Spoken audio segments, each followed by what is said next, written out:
since I've been on the school board. I've put in countless hours. I can't even tell you between all three of them how many nights I've seen them since I've been here, how many days I've seen them since I've been here because of all the meetings that they've attended.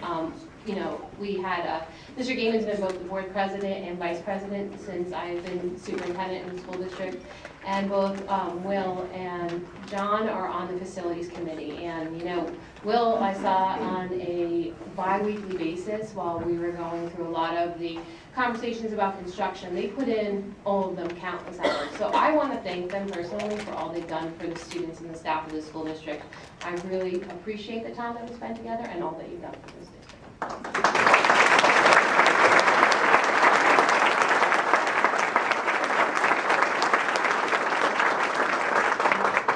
Thank you, Dr. McGloin. And I also, too, would echo the sentiments of Dr. McGloin towards Mr. Gaiman, Mr. Pike, and Mr. Warren. We'll move on to the solicitor's report.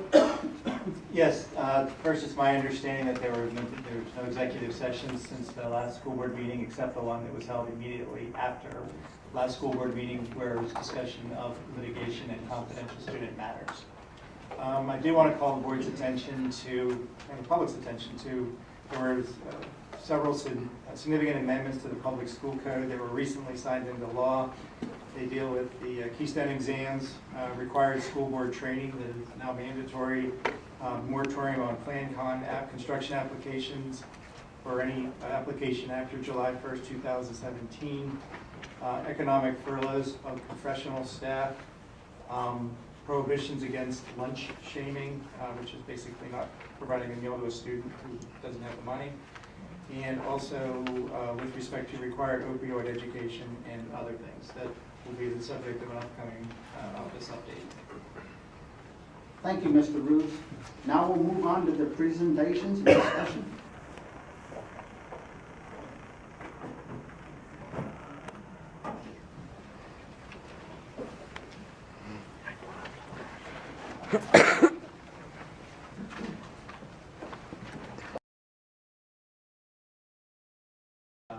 Interviews, if they have interviews of individual applicants, would have to be done in public as well. Well, thank you. Thank you, Mr. Wyman. Mr. McGarry?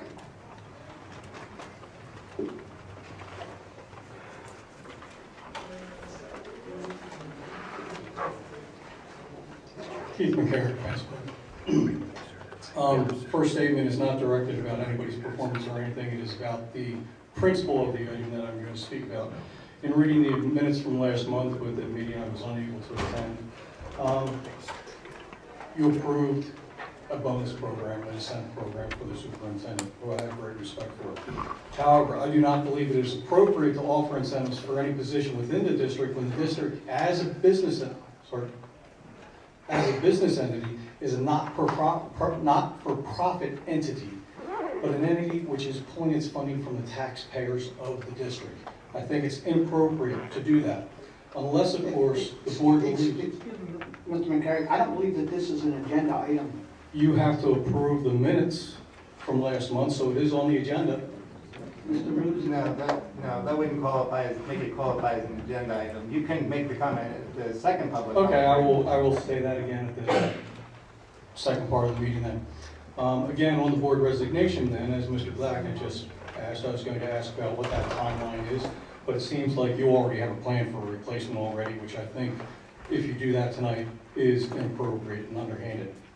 The next thing for the action items, based on the election this past week, where the district residents pretty much showed that they want to at least pause this project, I think you should table the motions for items G and H, which are the bond issuance and plan con documents. Thank you.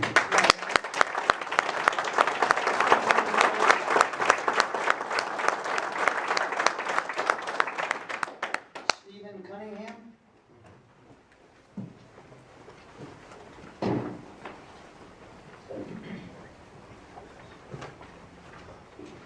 Steve Cunningham, Herbert Township. I'm also in agreement with Keith McCarrick on, I think it's actually item F for the bond issuance. I'd like to ask the board to give a 60-day stay on the bond issuance, so that way the new board incoming can take a look at all the items and make an informed decision on it at that point. I don't think that would hurt anything, since the bond issuance is looking to be issued in 2018 anyway. Also, I think after the overwhelming turnout, I do think we'd like to take see if we can get a 60-day stay on the project as well and pause, just so that we can get informed and up to date just as well as everyone else has. Thank you.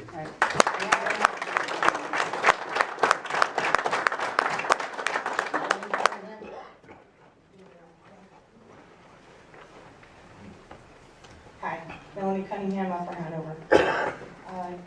First, I just want to say that this district always has the best student artists, always. I marvel at that. I would also agree with Mr. McCarrick, Mr. Cunningham. We would hope that you would have a motion for a stay for 60 days, for a pause. Saw a lot of dump trucks today. Not too happy about that. But our campaign also was a promise to help the school, and it's a big single issue vote at this moment. Dr. Kirby said that in a letter to the editor, but we also promised to do everything else to get this school, to be the best school directors that we can be. I would also hope that you would pause the bond issue, and I do have a question about it because I could have sworn it was supposed to be 26 million, and now I see on here it's 32 million. I don't know when that happened. And also, I don't think it's necessary to send in Plan Con H yet. And you answered my question about the school zone and the study. Thank you. Thank you. Thank you, Mr. Cunningham.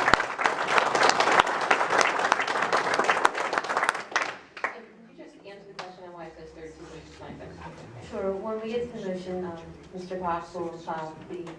Cox will be answering that, but it's a parameters resolution.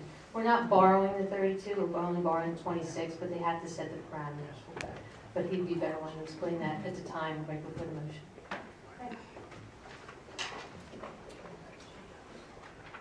At this time, we'll move on to the committee reports. Facilities Committee, Mr. Pike. As it has already been noted, there's action items F and G have to do with the middle school construction and funding. Special Education Committee, Dr. Drake. We used part of the October workshop to discuss special education, specifically an update on compare and contrast to what a 504 plan is versus an IEP plan. So all that information is in the video and on the website. Policy Committee, is there anything other than the policies that we approved?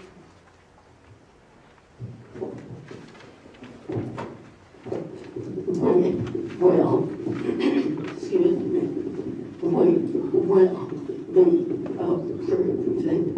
policies, yeah. So we have the approval of ARs and policies, because remember the AR only needs one vote and the policies need two, so the ARs were not on last month, but they are on this month. We have 4 policies that we're asking for approval on, and then there's one that we're asking for to be retired. Thank you, Mrs. Smith. Board Communication Line, Mr. Elliott. I think we actually only had one communication come into the board communication line since the last time we talked, and if I'm wrong, I do apologize. It was actually about communication. Reached out to the person, had a nice conversation. We were talking about it a little bit. So continue to use the board communication line. This is an important tool to reach out to us, and thank you very much. The Western Montgomery Career and Technology Center, Mr. Gaiman. We had our meeting on this past Monday evening. They had their annual turkey dinner for the public there that night. It was sold out. I guess it was sold out like 2 weeks before the event actually occurred. So that's becoming more popular, and I believe that they are also trying to open up some more. I heard them talking about 2 days a week doing lunches there and promoting that a little bit harder. I think it was Wednesdays and Fridays. I didn't catch the whole conversation. For the last 2 years, the construction, woodworking, well, no, all departments were working on a tiny house. I think it has 110 square feet sitting on a trailer. Tumbleweed Homes is a manufacturer of these homes. That's the plans that the Western Center students use. It is now complete. Maybe a few minor touches. Is it up in Penn State College right now? State College. It's up on display in State College at a big educational show. But it's for sale. Now, these Tumbleweed homes of this type of home, Tumbleweed gets $62,000 for them. We're going to auction this thing off. The starting bid is $40,000. They're looking for a starting bid of $40,000. So I'm sure they're bringing it back, right? It's not staying out there. They'll bring it back, and I believe that you can probably see it. I think they're gonna put it on display at certain times. Dr. Drake? The October meeting was canceled, so there was no MCIU board meeting in October. Thank you, Dr. Drake. Move to the minutes. Whoa. Oh, I'm sorry. Upper Brook Sorry. Education Foundation, Mr. Elliott. Sorry. I just want to, the Upper Park Education Foundation has kind of been up and down throughout the years. That was actually how I first got up here, my involvement in that. So moved. Second? You need a second? Yeah. Discussion? All in favor? Aye. Opposed? No. Motion carries. The next item, board resignation. I'd like a motion and a second to approve the resignation. So moved. Second. We have a motion and a second. Discussion? Can we take the time now to discuss what we're planning on doing? I think we're gonna finish this out first. Is there any discussion on the board? Well, I want to talk about what we're going to do, because we have to do it in public anyway, so we didn't talk about it yet, so why don't we talk about it now? I mean, I'm sure we were all thinking about it all day long, right? No. I see something on his page right here, he's got something, so I got something, so can we discuss it now? On the resignation, what? Can everyone hear me? Motion for resignation. Just wanted to check, thanks. Can we make the resignation and then after that discuss it? Because technically we can't discuss moving forward without accepting the resignation. We don't have the only motion on the floor is to accept the resignation. I'm just asking a question. I don't care when we discuss it, but I'd like to be right around Well, now. how about this then? How about this for discussion point? When, I don't even need that. When are we going to then discuss tonight what we're going to do? May I suggest, That would have been better. may I suggest that we That's fine. finish out this motion and then stop the agenda at this point and go right into talking about it and if there's to be a motion on the floor, we can do it at that point. Sounds How awesome. does that sound, John? Good. I mean, we just have this motion, yes. Yeah, I agree. take care of this motion, and then we won't move on to the rest of the agenda until we've discussed this or made a decision one way or another on how to replace. Yeah. Okay? We do have a motion and a second, or we don't? Yes. Okay. All in favor? Aye. Opposed? Motion carries. I did want to comment, but we went through that, and I just wanted to thank Ms. Bakari for her data-driven approach, and I think she leaves the district better than when she came in. So I did just want to say a personal thank you and a thank you from the board. Yeah. Here, here.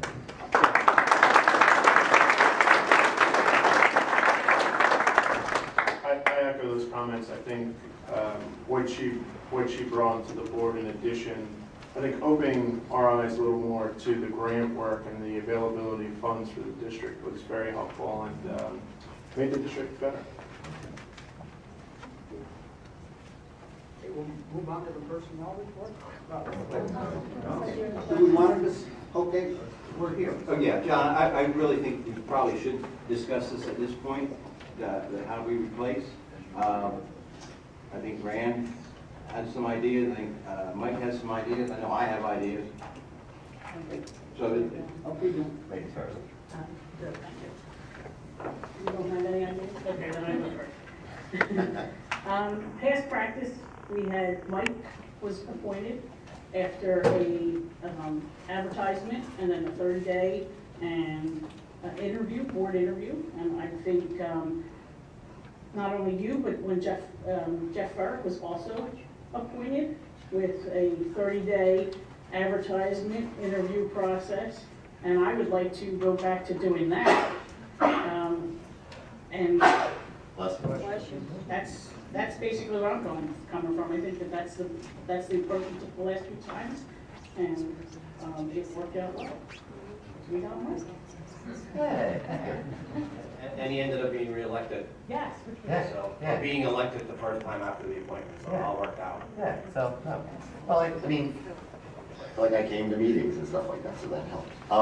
I was just gonna add, because I reached out to PSBA today, and a guy I know who's a school board director in another district, and just, online stuff too. We got 30 days, basically, since when we accept the resignation to do whatever it is we're gonna do. So, just like Ken was saying, right? Well, no, it's 30 days from the effective date, which was Is it Monday. 30 days from the effective date? November 6th. Okay. 29 days. Okay, all right, so 29 days, all right. Or not 29, sorry, you said 29, you're making me, 27 days, okay. So, yeah, so, I like the idea. I like that idea, follow past precedent. I've never been much for that. I've argued against them many times that we've had needed replacements. We have many good people that we know of in the district. To me, it becomes a dog and pony show. So, I mean, I have my own, yeah, you were the dog.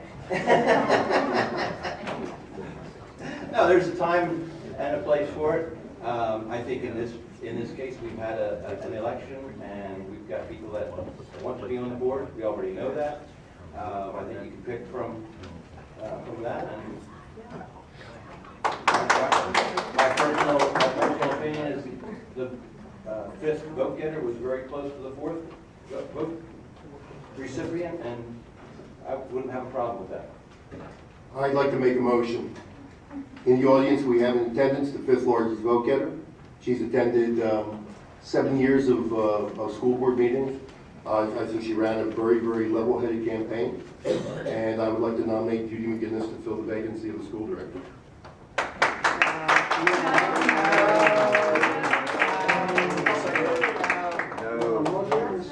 Discussion? Can we get other nominees before we vote? I mean, that's preempting everything else. I like that idea. Is Tom McCabe in the audience too? Can I nominate him? The way you have it is you have an election. The way this has been put out is you have a first and a second. If the person either gets voted down or 4-4, then you can make a motion for somebody else. As part of the deliberation over this, you can advocate for the candidacy of somebody else, so that there's a discussion about all of the candidates at the same time prior to the first vote. But the way this would be, because it's a motion and a second, you vote on that person, thumbs up or thumbs down. If that thumbs down, then you can ask for somebody else. But you can certainly put out the names of other people and make them part of this conversation, so that people know when they vote for the first person, who else is under consideration. That makes sense. And Marge is in the audience too, right? Like We have a motion and a second to discuss. What about Bill Scott? Just kidding. Thanks, Mike. You're welcome, Mike. Is there any more discussion on the motion? I mean, like quite a dishonest process. Yes, it does. Yes, it does.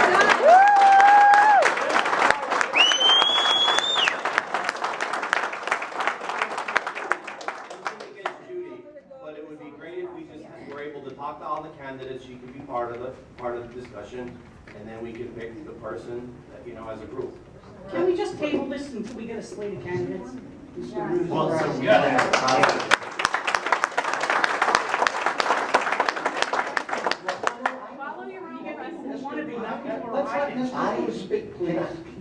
there's been a motion to table, there needs to be a second.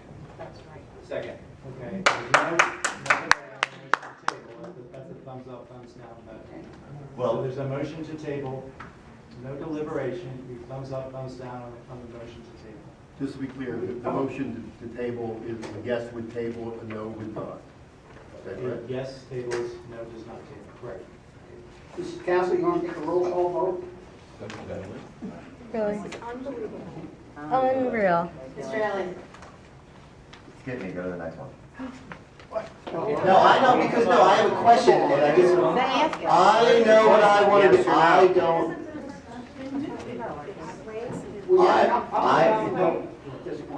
It's parliamentary procedure, it's a yes or no. can I ask a question about how the table works? Yes. Thank you. Okay? I want to ask a question about how the table works. So if we table this, that means we can't put an ad in the paper and then have like a special meeting, like in the next like 2 weeks, and then have somebody that way? Or if we're tabling it to the next The meeting? motion you're tabling is this particular individual. Okay. Thank you. I just want some clarification. The motion that's pending is the motion to appoint Judy McGinnis to the board. That's the motion that is now the subject of a motion to table. If that gets tabled, somebody else can be, a motion made by Okay. somebody else. I just wanted A clarity. motion can be, you can decide not to do anything, a motion can be made to advertise. Okay. All of your options are open to you at that point, except appointing. Because sometimes we go through this stuff, we go through it real fast, and it's like, wait, No, I wanted to ask a question. Everybody should feel free to ask questions. Thank you. Thank you. I vote to table it. Yes. Thank you. We vote to table it. Mr. Payette? No. Mrs. Smith? No. Dr. Farris? No. Mr. Neiman? No. Mr. Warren? No. Dr. Drake? I vote to table. It fails. I vote to advertise. Now, we're going back to the original motion we have on the floor, and we have a second. And we have a roll call vote on the floor.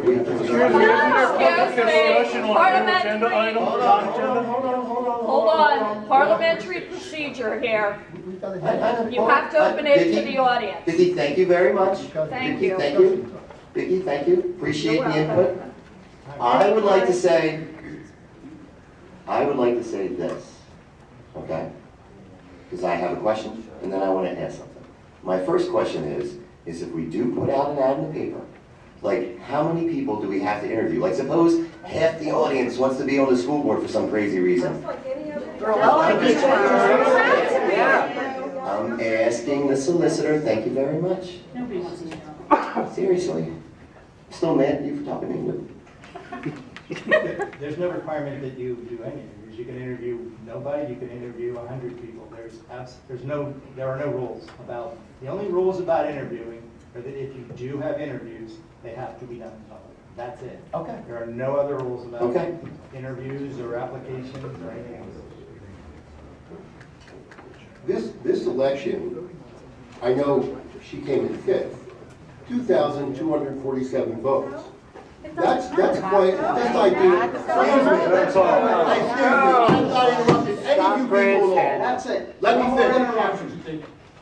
2,247 people is a lot, 2,260 people. She beat me, I was 2,247. So, that's a lot of people in this valley who have said that she would be a fine school board member. And I don't see why that is such a big deal, because we're also replacing somebody who voted almost, I think, everything Kimberly voted for the school, for the building. You will still have a 5-4 advantage, okay? You'll be able to do what you want, but this is a fine person. She's been engaged. She's been engaged for 7 years. I wouldn't sit there for 7 years. So here's somebody who's proven her mettle. I don't think you're going to find anyone else. And to advertise will just give you an opportunity to put in someone that you want. And I would say that's unfair. That's my comment. Public referendum. I'd like to say that it already sounds like a couple of you have been talking about it. You already know how many votes she had.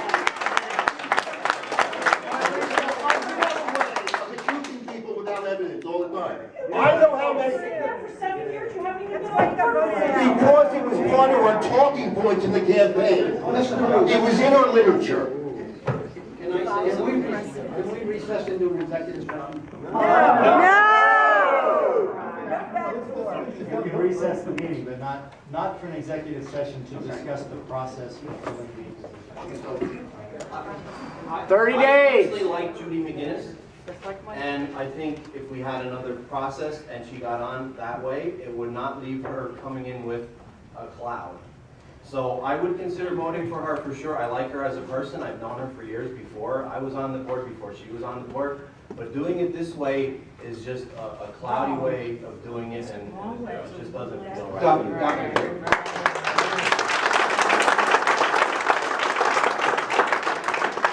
Drake, we do have a process. We did have a process. It's called an election. No. We know she wants this position. We know that she wouldn't have run. She has been very popular. She was the 5th most popular person in the election. She deserves to have this spot. There is no need to go through what I said before with the dog and pony show to know that we have a truly qualified, ready, willing, and able person to fill this position. This is all political. I mean, let's be honest. This is all political out there. I'm being honest. We have a great person here. Go with past practice. Mr. Gaiman has the floor. Past practice has gone across the board. We have done what you said. We have nominated people off the floor. Sam Verano was on here, filled a position, short term, and we didn't go through any process other than to appoint him. So, and again, we had an election. The results are clear. We don't have to do this again. This is foolish.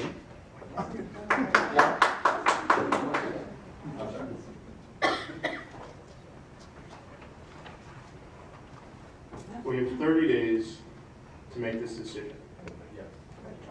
Well, actually, from the effective date. So it's 27 days. This current board, based on that timeline, to be able to vent through all the candidates, will have to make that decision. Personally, I make the recommendation that we schedule in 2 weeks a meeting to review candidates, and at that point in time, we can make that determination and have a special meeting.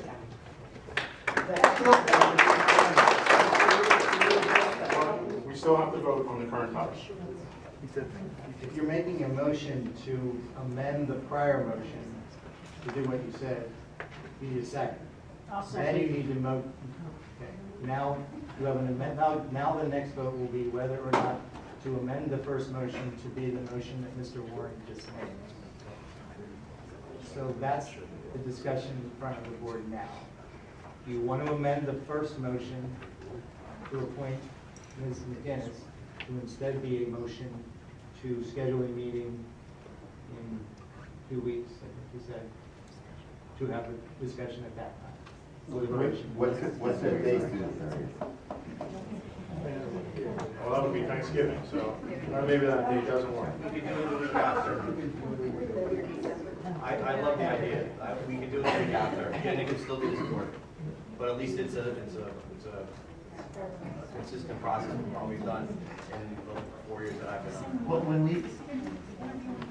if the night I got interviewed was the night I got picked. The night I got interviewed, me and the 2 other candidates, that was the night I got picked. Yes, Mike, it was advertised. It was advertised. That's So- what I'm saying. No, so It's advertised. advertised in 2 weeks. So you're saying you can pick them before the 5th? That's why you're saying. Sorry. Yeah, no, I'm sorry, I wasn't, no disrespect, but I was kind of agreeing with you. And if Judy chooses to run, she would be an ample candidate. I personally believe, based on the results of the election, that there are enough people that support her position and her ability to be on the school board. But we should go through the process. And I think in that 2-week period, we can come to that determination of evaluating all candidates that would apply. I will agree with that, there's no problem with that, I think it's fair. I need a date before we leave here. So however we come up with a date with this notion, that is a fair date to go.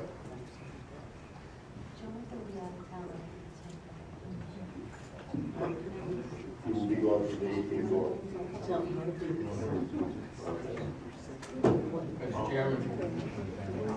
We can do remote, we have a policy for remote meetings.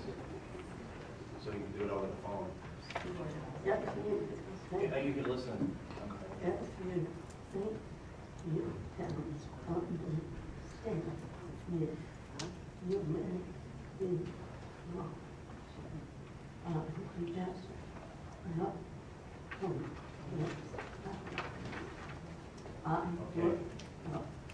We can't hear her. I can see that. Let's try to do it while you're in town. I want to make sure we take that into consideration. Just as a suggestion, you may want to schedule a date and a backup date, just in case you have enough, more candidates than you can interview, more applicants than that you want to consider that you can interview one night. Just as a contingency. In the interest of, I guess we can't debate that outside of that. Never mind, I'll withdraw that comment. How about Monday the 27th? She will not be here.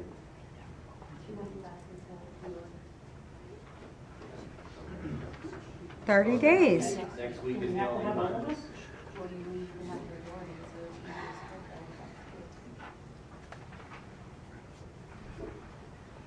How about next week? I'm out of town next week, unless it's Monday or Tuesday.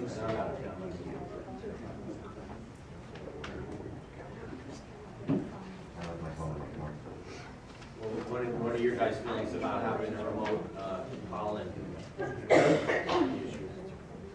Well, let me ask you this, I'm not sure, Mr. Ruse, if this is appropriate. Would you allow someone, because of Joan's disability, to be able to be there with her? She could talk, but the person would help to give whatever that vote would be. Absolutely, it's a public meeting. No, I think. Well, you're saying that Joan would have someone assisting her to communicate from remotely on her behalf? Correct. Okay. And that would still be okay? I'd be fine with that. Would that That's be fine? actually, Will you be with somebody that you could hand the phone to say this is what?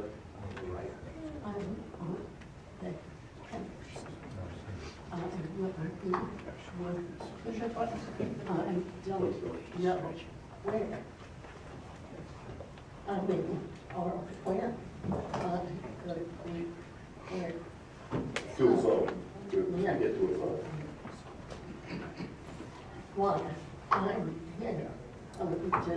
It's not required that you be at a special meeting anyway. Obviously, we weren't there, okay? She's an important, We have 27 days, and she's going to be gone more than half of it. We are making a mountain out of a molehill here. And we have this candidate. No, we're not. It makes no sense to delay this. Oh, not listen to the people again? Still, don't get I'm fine with a vote by proxy by Joan. If Judy is one of the candidates, Joan gets a list and she can look at that list and say Judy's her top candidate. I'm okay with her using that vote by proxy or by email or however we do it. As long as Joan's involved in the process, we have a process that involves all of us, an open and honest process, it's fine with me. Could I ask you a question, Mr. Ruse? Is there, because it's an open process, is there a way to have people submit like resumes or something so that if we get 100 people, we could winnow that down, or is that impossible because it's an open process? yeah, there is a way you can, there are ways, legal ways that you can winnow down the process of applications that don't violate the Sunshine Act. As long as it's, you can't do it for the final candidate, but you can do it, board members can individually let the board secretary know review the resumes and say, these are the 3 people that I would be interested in interviewing. And then those results are collated, and anybody that gets more than, say, 4 or 5, or whatever number you come up with, that person would then qualify for an interview. And that way you get, you take instead of 100, you get down to, or we, I think that might have been the process that we used for filling Mr. Ellis. I don't know that you interviewed everybody that applied. We had 4 apply, we interviewed 3 that didn't show up. Yeah, I think that's what happened. It's a non-paying position, you're not gonna get 100. Could we agree on 3? Would that be agreeable that we take the top 3 for that night? Well, if it's not agreeable, say, what do you want to say? Why don't we wait and see how many we get first, and then decide if we're gonna go down? Yeah, like always. You need to establish a process now. I will outline a process that has you work other places, and you can tweak it however you like. What it would be is you accept all the applications that you get.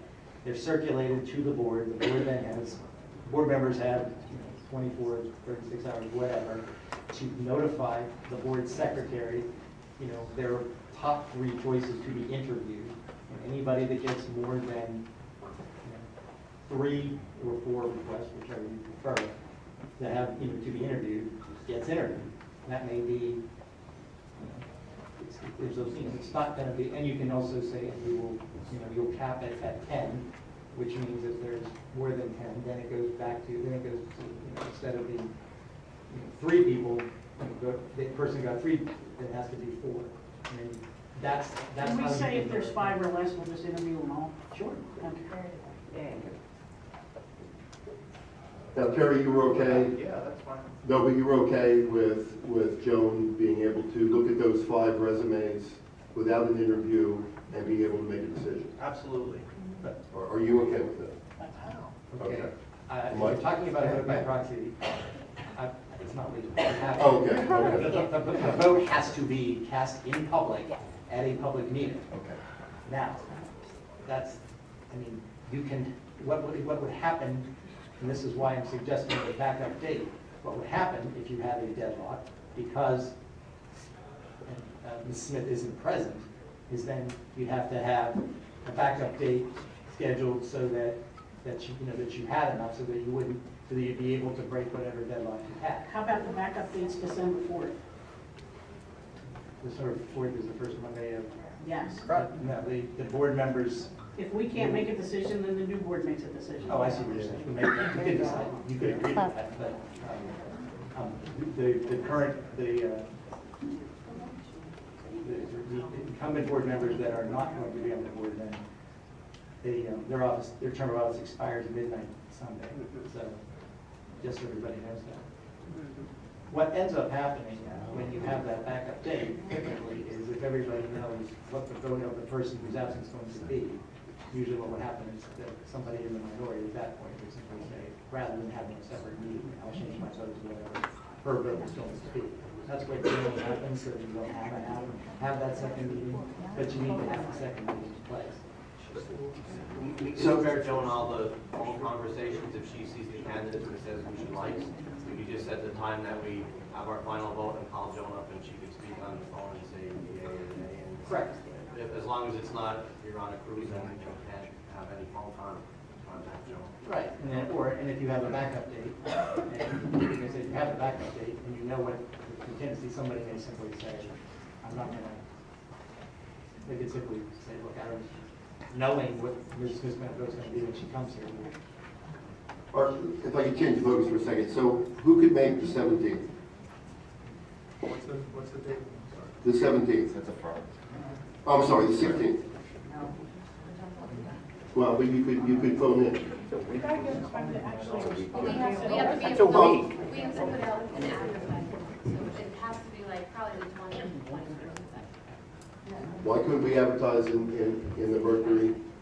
That's the Mercury. Put it on the website and put it in there?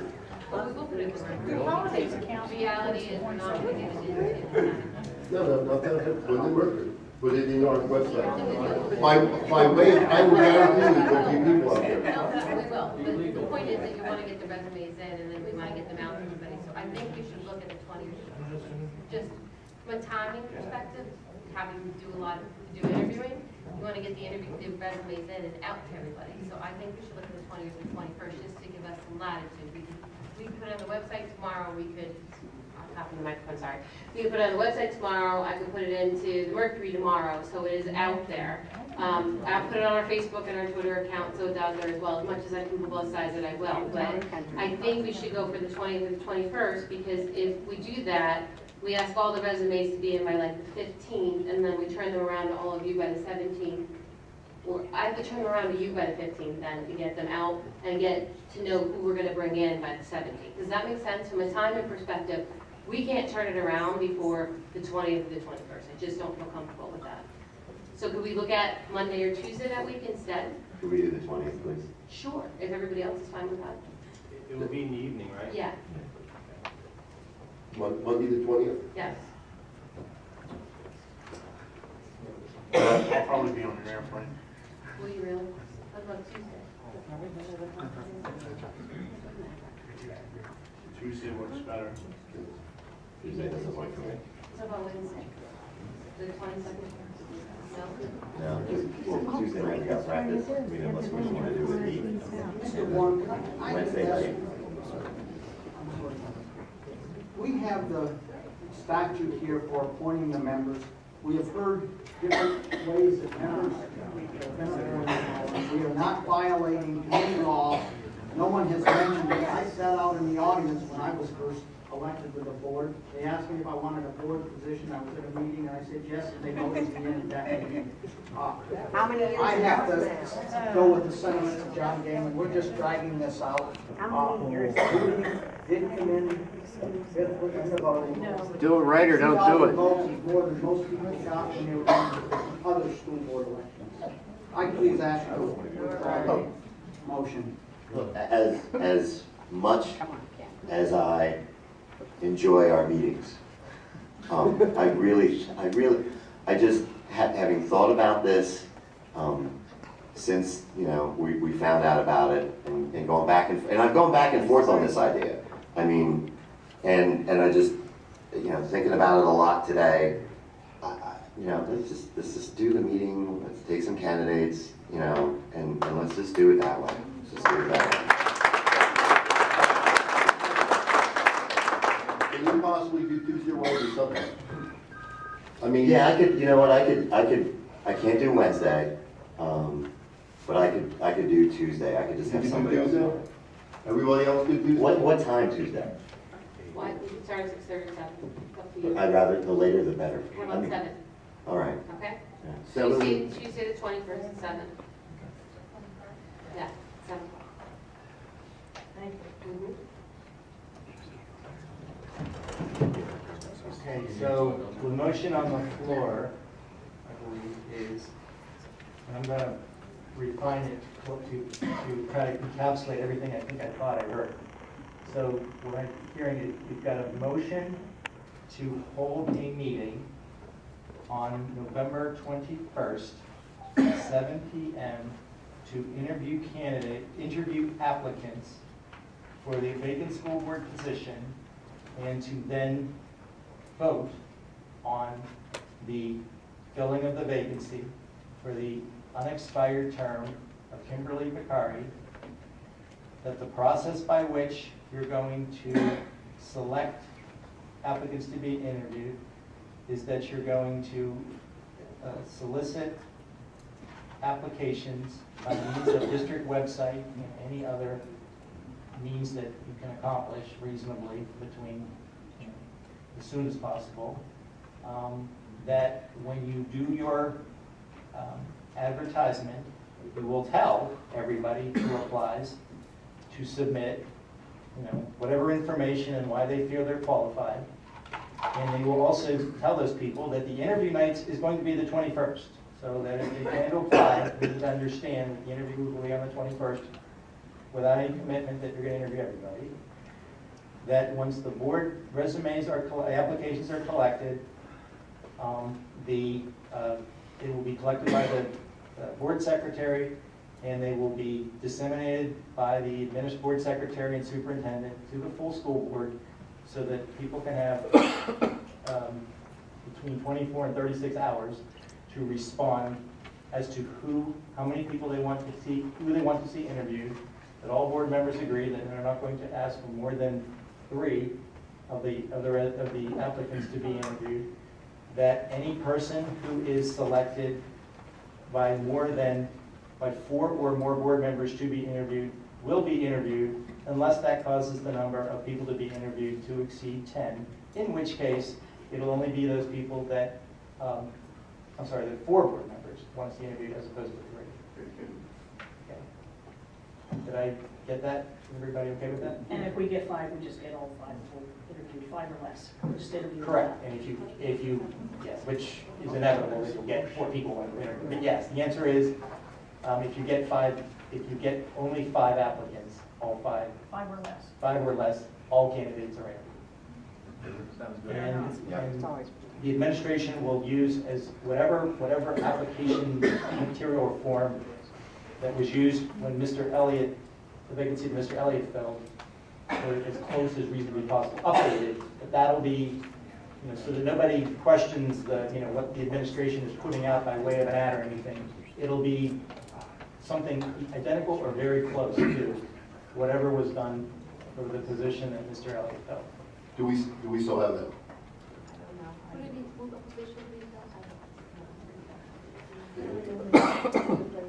I took the place of Jeff. But we had 2 times, we had applications, so I'll look for those. Okay, if to the extent it can be located, that'll be done. I actually have it. So, but if not, it'll be something very.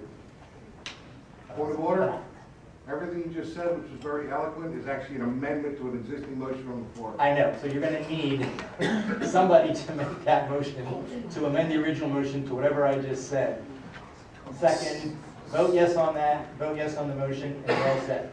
So moved. Second.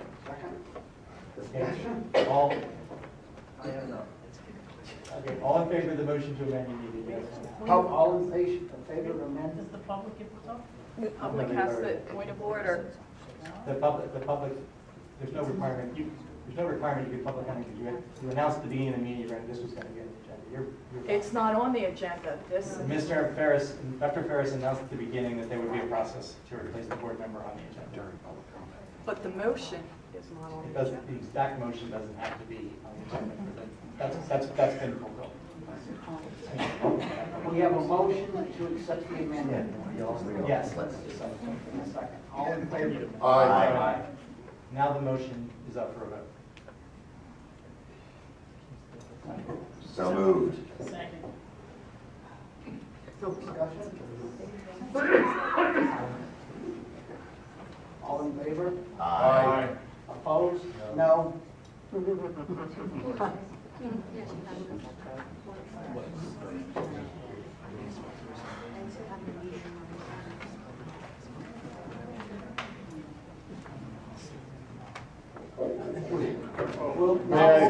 May I make a motion to extend or waive my requirements on the policy of limitations over call-in? I believe I've made the limit on the call-in ability. I asked the board to waive that in case I am traveling on the 21st. Okay. Second. I make a motion to waive that. I'll second. Thank you. I didn't know there was one. I make a motion to waive the limitation for the remote access for board meetings for this particular meeting for Mr. Warren. Second. Discussion? All in favor? Aye. Motion carries. Now we'll move on to the personnel report. Make a motion to approve the personnel report as stands. Second. Discussion? All in favor? Aye. Opposed? Motion carries. Make a motion for action item A,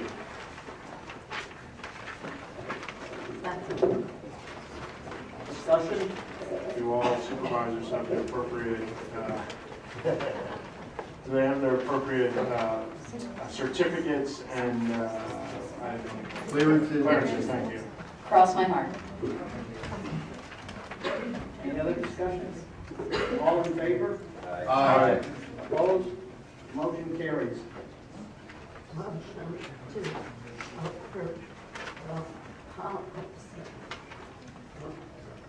B. I'll second it. I have a question. It is. The foreign study travel program, just want to make sure that they can still advertise and plan trips. It just has nothing to do with us. Yes. There is just one thing in the AR that sounds like they can make copies and people, they can. Use our equipment to make fun. That's not what you meant by No. that. It just means that they can make them available. Yes, exactly, that's Okay, exactly that was right. that word. Yeah, And I was not like, make available, meaning make them here and make them available? Or? Yeah, exactly what you think it is what it is. Gotcha. All right, then I'm okay with it. Any other questions? I'd like to take 1 and 4 separately. The other ones I would take in the entirety. The other two I don't like. So I'd like to 1 and 4. Yeah, 1 and 4. B1, B, I, and B, I, B, 1 and 4. But the other ones, keep them together. I guess I would. All right, I'll second that. So now we're only voting on B2 and 3. No, we're voting on 2, 3. Motion, Yes. we're voting on the Motion is separate. We're voting on the same. All in favor? Aye. Opposed? No. No.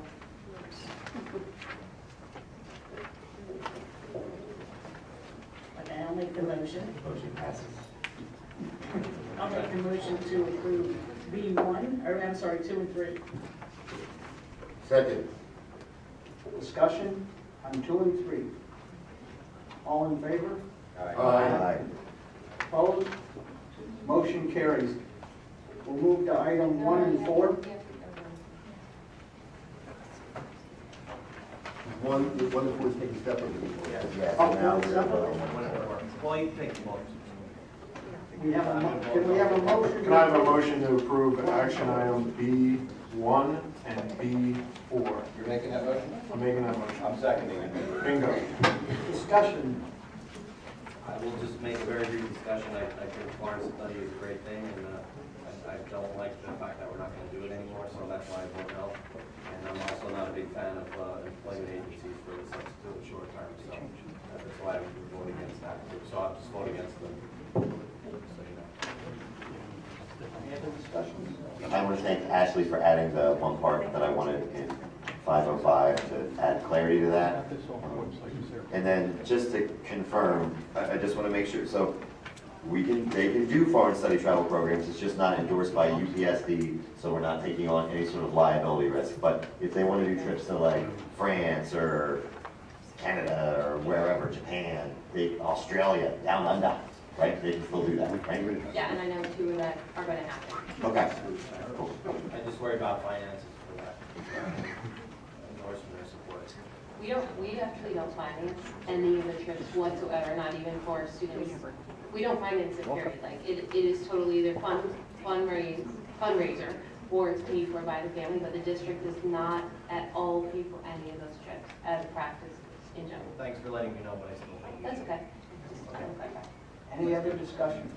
May I ask a question? I'm following the agenda that I printed off at 3 o'clock this afternoon. It's completely different from what you're discussing up there. At future meetings, could you please say that you changed the entire agenda? Because we had no clue as to what you were just voting on, B1 through 4.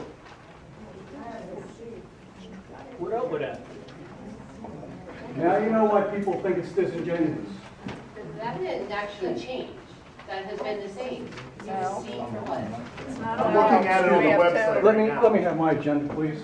Here, and there's the other one. So which one is it using? Both of them are dated.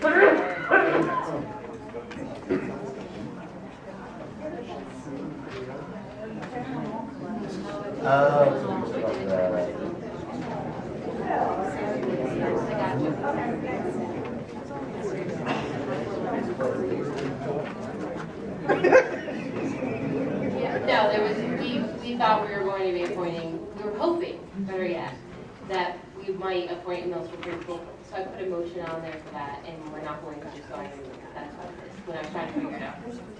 Yeah.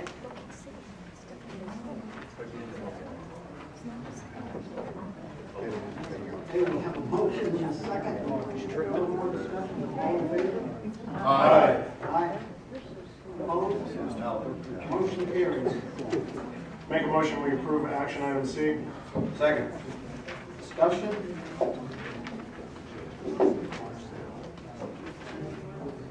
All in favor? Aye. Opposed? Motion carries. Motion to approve D and E. Second. Discussion on D&E? John, is the truck still working? It's just the chassis. It's just a chassis. Well, I could use a project. That'd be a good one. Any other discussion? All in favor? Aye. Opposed? Motion carries. So for motion F, we have John Cox, who's from Roads and Simon, that is here, and he's going to speak to the board for a few minutes, so if you want to come up to the microphone. John, yeah, that's glasses on, I can't look. Yep. I'll take a first stab at it. Good evening, I'm John Fry from PFM Financial Advisors, the district's financial advisor in regards to its debt issuances. I'm here for my colleague Jamie Doyle, who has been in front of the board many times. And in fact, the handout that I handed all the board members tonight in yellow cover is the same as what she presented to you in at your last board meeting in October. So I'll be brief because you've been through this before. But tonight is the parameters bond sale for the what we call step 3 of a 4-step process to finance the capital project. On page 5, just as a reminder, again, we were, as your advisor, been told over a year ago to come up with a process to borrow about $56 million for the project. You've already accomplished borrowing step 1 and step 2 of that, about $20 million. The bond issue for tonight would be to step 3, approximately $26 million, as you see there on page 5. On page 6 is our estimation of what that $26 million might look like with interest rates. I think as of right now, we probably actually do a little better than that, but those are the numbers that we've been using for a while. The timeline on page 7, again, last month on October 12th, we were here, you authorized the financing team to move forward. Tonight would be the parameters bond sale to actually have the vote on the debt resolution that your bond counsel has prepared and your solicitor has reviewed. That would allow then the debt to be incurred. The actual interest rates wouldn't be locked in until about in January when we actually do the final pricing of the bonds. That will allow time to get the credit rating. The school district has a very good credit rating at AA2, which allows you to get lower interest rates. It also allows us to get all the proper documents ready so we can hit the market and lock in rates in January so that you can settle and have the money available in February for your project. The resolution that's before you tonight has a max parameter of $32 million for state law purposes when we file this. As you've done in other issuances, so this is the exact same process you did on the last borrowing where you're borrowing $10 million on the last one, but I think the max parameter was probably like 12 or 13 million. It's how the state, to file it, you need a set of parameter of interest rates and principal, knowing full well that it will come in lower than that, but allows it to be kind of registered on the state's website, or excuse me, by the Department of Community and Economic Development. And it's a process that is, again, that you've done before, other issuers do all the time. And again, our goal would be to borrow the $26 million, and that's what will be done, at the execution of this. But again, that's just the parameters that are set up for the document. But again, you just did this about 2 months ago, and you did it a year ago as well. But happy to answer any questions. Can you walk through the parameters of what occurs between today and January. Obviously, you mentioned that interest rates are determined in January. What is the process of setting up the parameters and the timeline that happens basically from November to January? Well, largely it's based on the fact that you've already borrowed $10 million this calendar year. And as you know, the reason why we borrowed $10 million is there are certain advantages to do that. Right. So we can't settle in 2017 any more money. Sure. So we're going to settle in 2018, but it does take time to get the credit rating, the official statement prepared. Also, the bond market kind of starts to shut down in the middle of December, and January is often the best time to move forward with locking in rates. So we'll be working with your business office to get everything ready so that we're ready in January to lock in the rates. So, hypothetical question. If this gets pushed, where say the parameters aren't issued until December, that's going to push you to February, where interest rates could be affected and could incur additional costs, potentially. There's interest rate risk from Everywhere. at any point in time in this process. If things go, if rates go up before we can lock them in, yes, there'd be an increased cost. Gotcha. And then the question that Rayanne will ask for you, right? The parameters are pushed through. I should use that word. Parameters are voted. Those can be stopped upon sale if needed. Or does this enters the settlement, the actual settlement? This just locks in the parameters that we're using for the bond offering. Upon another vote, I assume that it could be correct. Okay, wrong. Thank you. Actually, I'd like to make a motion to pause the construction project, so that makes that the moot point.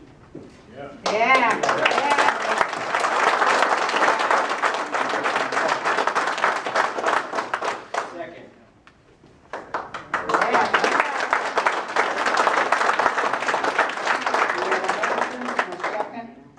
Any discussion?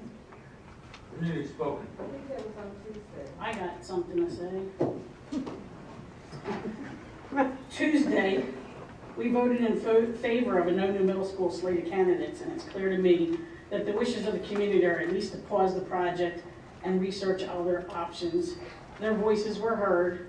They said no to a middle school and yes to fiscal responsibility. Yeah. We can believe that all candidates running for a seat on the board, no matter what side of the issue, can agree that the middle school wasn't the only issue. The board's decision affects everyone in the community, and we must work together to prepare for their future. The future of the children and their education are the real issues. We only disagree on how to get there. So with a common goal, let's forge ahead with transparency, allowing everyone to feel as if they're part of the solution rather than the afterthought. And I think we can all agree to say no to division and yes to unity, and give us 60 days to pause this project and have the new board up to speed before we move forward or not. Right.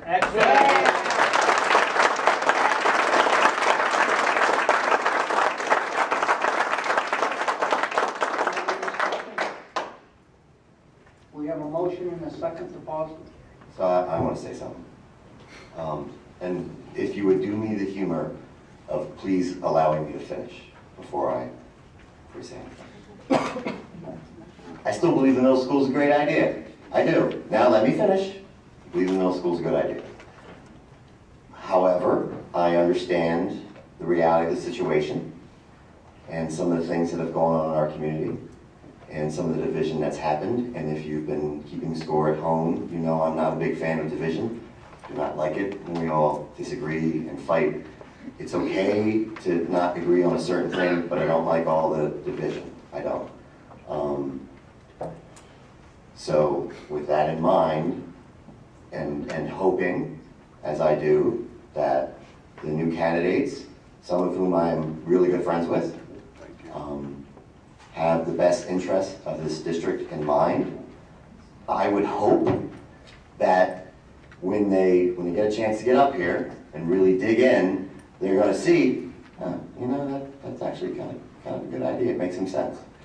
However, I am I'm willing to give them an opportunity to do that. All right.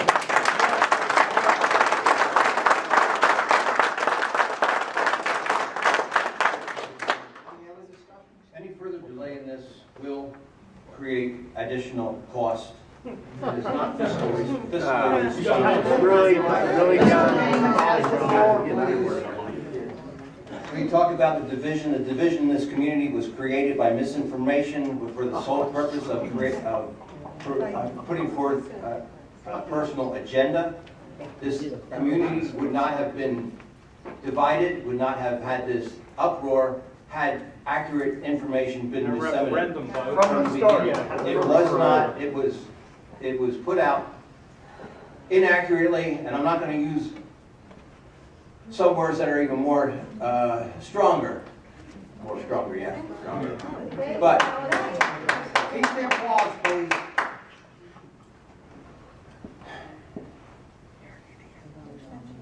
I have a really big problem with this community, so many people in this community having latched on to this misinformation and kept it going. Oh yeah, laugh about it, Mr. Kiernan. You're a big problem in this community.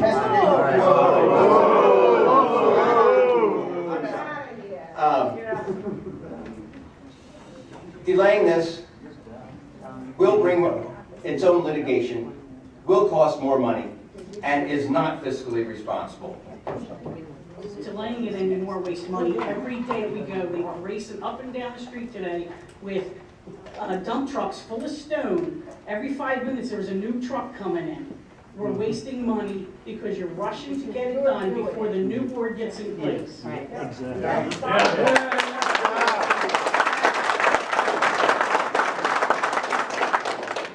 had an overturned construction truck on Montgomery Avenue yesterday.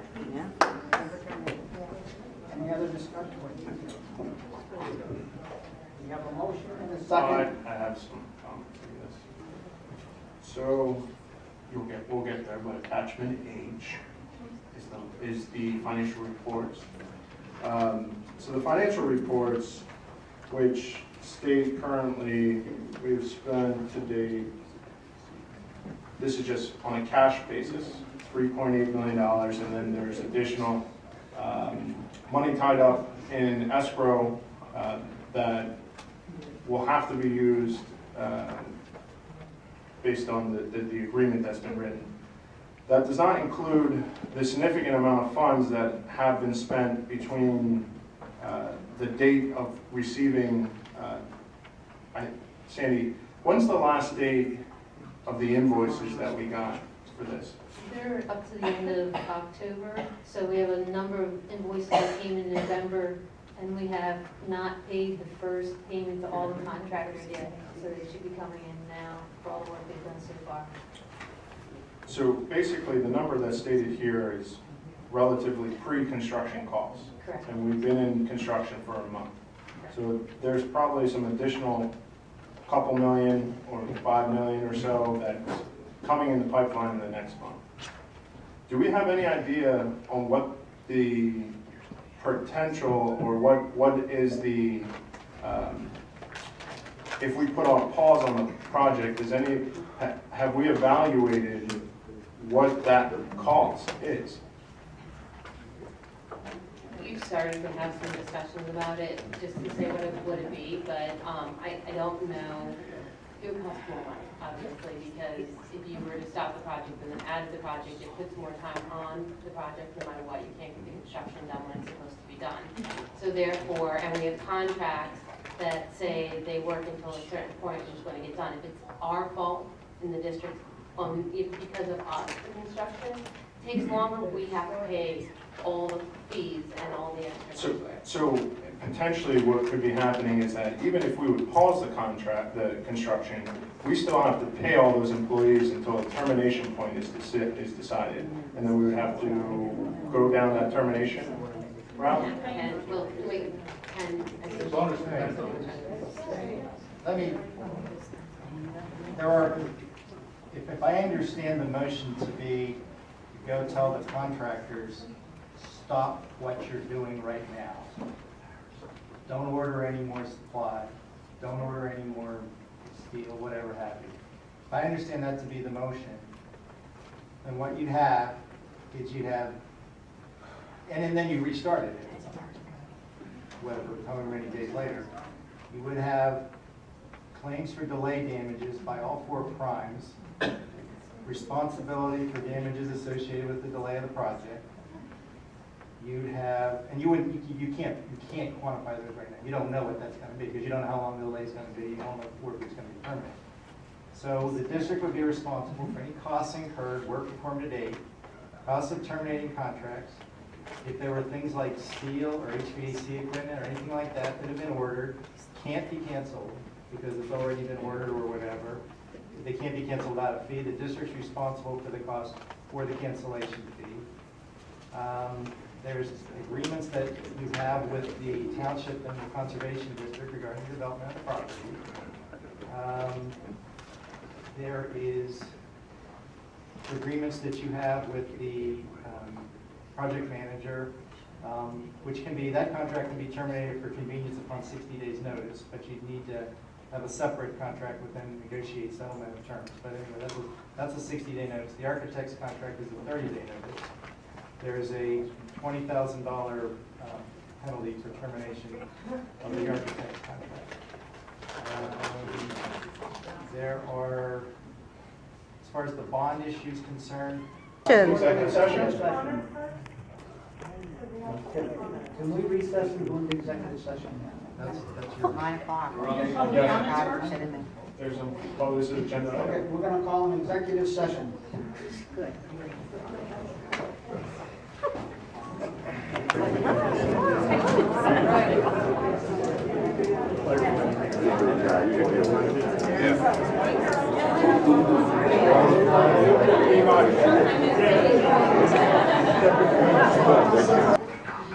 A couple meetings ago, it was asked of Mr. Bruce, can you still stop the project? And he said, absolutely. Up till you put the keys in the door. Okay. What he didn't say, as usual, is what the cost would be. So I guess if we don't follow up on a question, you don't get the answer. All right, so what I'd like to say is that obviously you're all here from one side or the other of this. And at this point, we've just seen them try to manipulate putting a new board member in. This is I'm not happy about this. So I will try to control my comments for a second. All right, so everything he just said is just as much propaganda and scaring as the tactics Mr. Gaiman just accused me of with the 32% tax hike. There's no difference. No what? Excuse me. There will be lawsuits. There will be. Of course there will be lawsuits. And they knew that when they started constructing in September, 6 weeks before the election, that the primary results I have right here was 55% Cunningham, Blacken and Drake, and, excuse me, you can have the microphone on top, and 45% to the other side. We've been asking since well before last May to please wait, and then May came along, and it was still the majority on our side. And yet they still continued to hammer away, and they continued to hammer away. And now 2 days ago, they had to start in the end of September. And what have they been doing ever since? Pushing, pushing, and pushing. Can I say something? Absolutely, come on.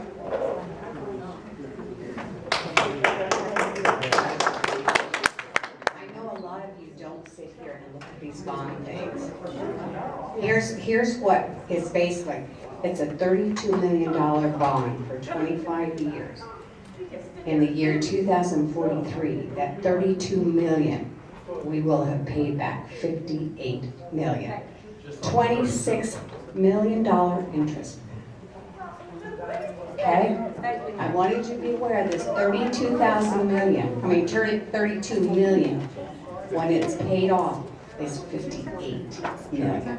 And that's just that bond. That's that bond. I wasn't here for the 10 million. So when they say they're only borrowing 32 million, they're not telling you what it's costing in the end. That's what we're paying for too.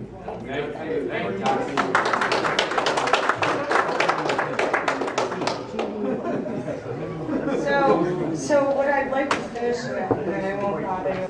And I think dumping it all into one school, which will be capacity when Marlboro and Hereford are almost at capacity again, is scary enough.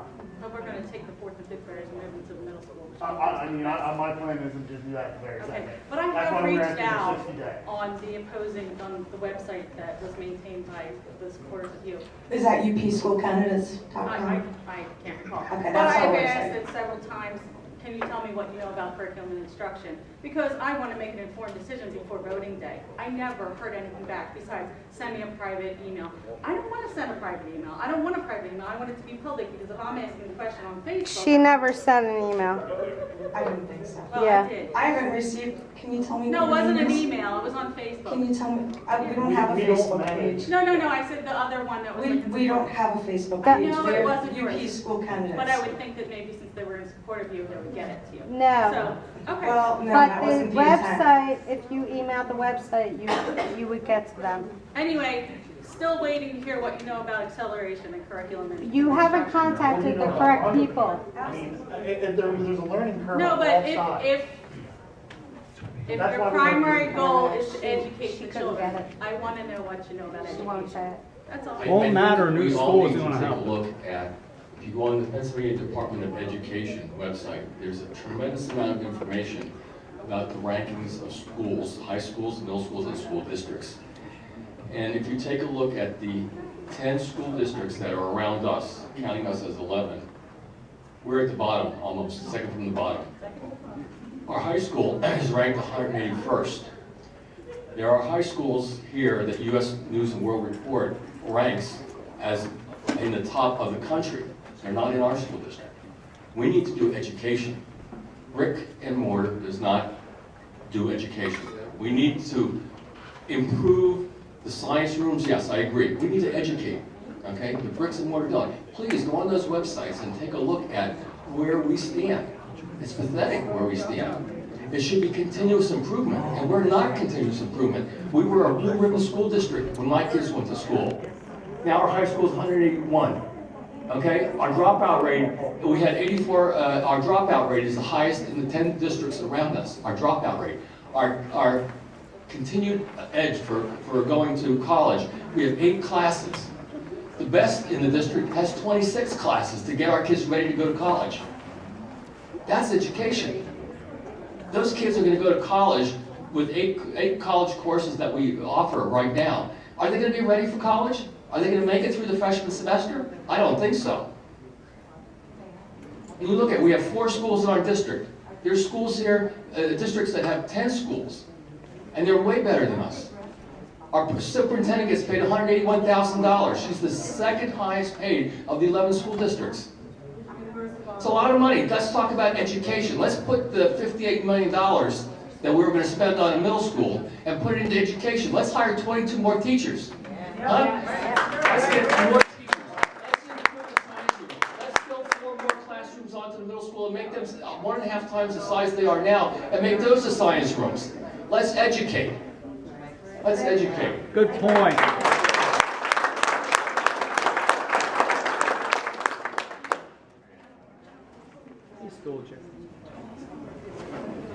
Mr. Bruce, could you clarify the motion we have on the floor?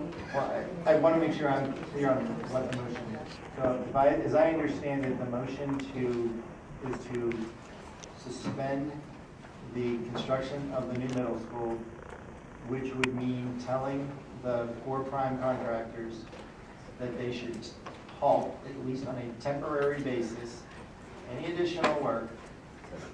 Don't order any more supplies. Cancel whatever you've already ordered. And, to tell them to do everything they can to mitigate any cost to them. And to direct, and also to not move forward with the bond issue tonight, and then to don't know what, there were 60 days. I don't know what, I mean, that time period could be, you know, I don't know that you need a time period because it's subject to change by anybody. I mean, that, you wouldn't bind the board from terminating the contracts before that, or wouldn't bind the board from resuming before that. So I wouldn't recommend for time, because you can, that would just, I think that could be amended by another board. So that would be that's what I'm understanding the motion is. Is that what you intended it to be? Just pause the project. Okay. Maybe we'll- And you, that's what you intended to second? Yes. Okay. Does anybody else have any discussion on education? Okay, we have a motion and a second. All in favor? Roll call vote. So we're voting in motion. Can I have one point of discussion before we go through the line? Yes. So we had a primary, which was pretty clear. We decided to move forward and continue. Now we had an election where it was even more clear what the community wanted. Pretty much any dollar that we spend from Tuesday on is in jeopardy of being a wasted dollar. And it's not our money. It's other people's money. Yeah.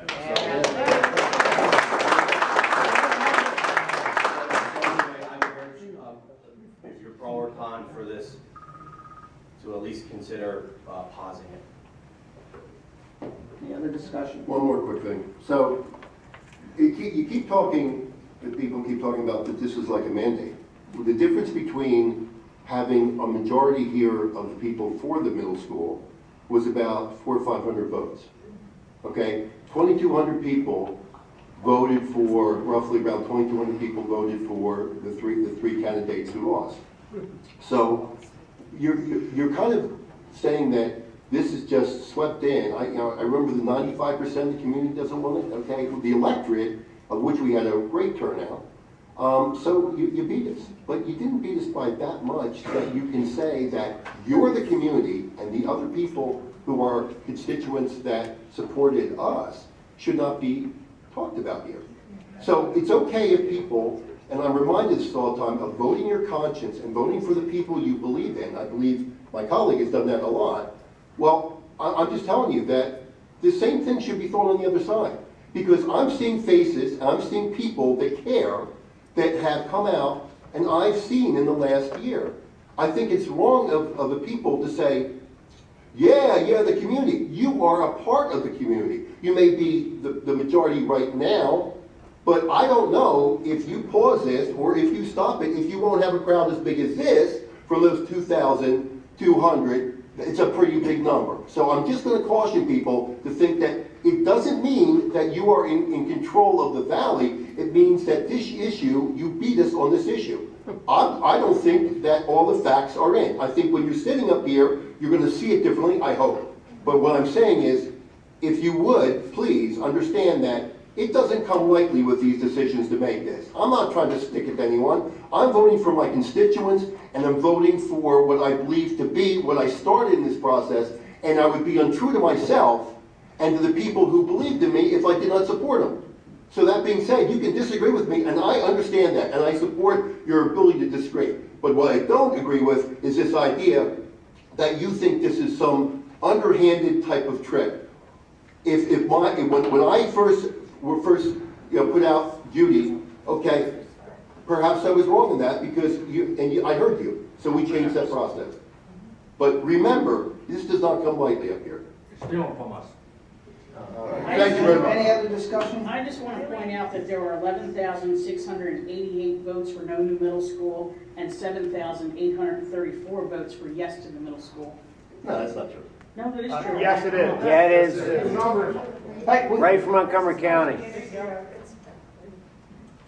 May I have a comment? Now, there's no comment from the public. Dr. Ferris,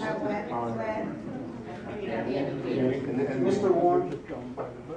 So evaluating the options and then looking at what the potential exposure is from pausing it with the liability to the school district. I personally believe that if the folks would like to terminate the middle school, that it would be more affordable to do that in December. If you get up to speed, then to pause this project and open us up to litigation, which then will stop the school from getting additional financing for any other project. You delay any other project by going down this route. So if you want to terminate it, that's fine, if you've done the research and evaluated the options, but pausing the construction is going to cost this district more, not only in sense of decision-making, but also in legal fees and other external fees. That's my 2 cents. Any other discussion? We have the motion on the floor. Everybody understand the motion? No, say it again. The motion is to pause the project for 60 days, and everything can be said. So a yes is a pause and a no is To move on. Yes. Move on. No ignores the community. Stop it. Yes, that's it. No more comments till the solicitor's done, please. I just want to make sure everybody's clear. The motion is to suspend it for 60 days, but I want everybody to be clear that any board, new or whatever, can change that 60 days. So what you're doing is you're directing everybody, you're directing the contractors and everybody involved in this to stop working and don't order supplies and do everything. So the time period is always subject to change. Then a yes vote is for the halting or pausing. Suspending, correct. On a roll call vote, Ms. Castle? Mr. Elliott? We start with me, yeah. Mrs. Hopkins? Yes. Mr. Pike? No. Mrs. Smith? No. Dr. Farris? No. Mr. Gaiman? Nope. Mr. Warren? No. Dr. Drake? Yes.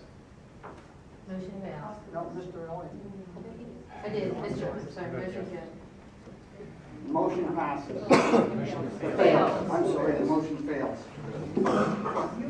Now we go on to personnel report. We have item F. I'd like to make a motion to approve item F. We have a motion. Item F. We have a second. Second. Okay, we have a motion and a second. Discussion?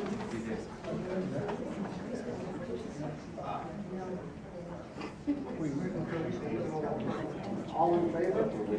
Aye. No. No. Motion passes. Make a motion for action item G. Second. Discussion on item G? All in favor? Aye. Opposed? No. Motion carries. Make a motion for action item H. Second. Discussion? This is for the existing middle school in that area, right? That's this location? This is a great idea. Because that is a dangerous spot right outside. I'm just saying, making a statement, that is a dangerous. Here, I'll turn on the microphone so you can hear me. I really think that this is a good idea, no matter what direction we decide to do.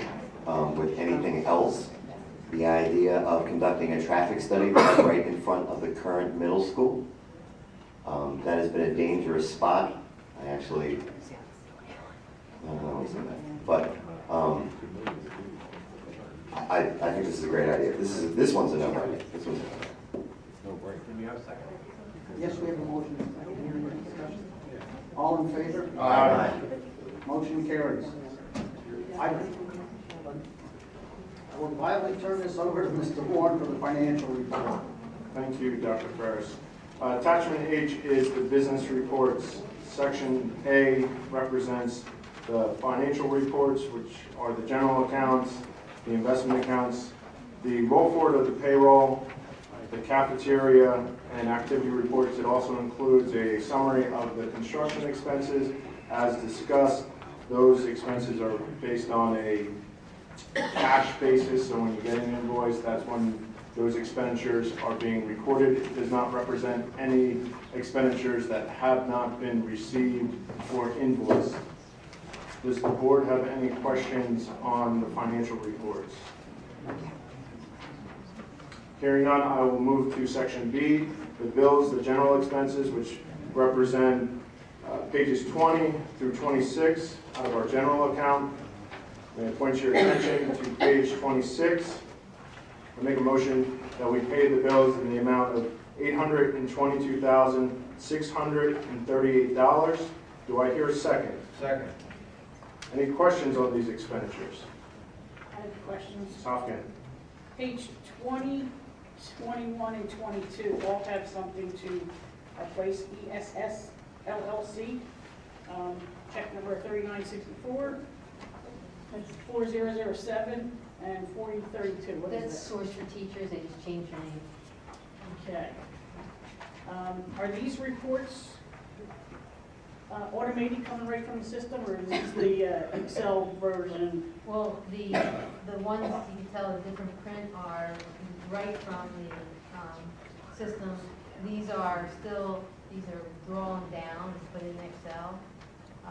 The list of payments, because the one commission system doesn't look really good. Can we get both of them then next time? Sure, we can look at that. I think I had Dan experimenting with what that would look like to see if we can make it better. So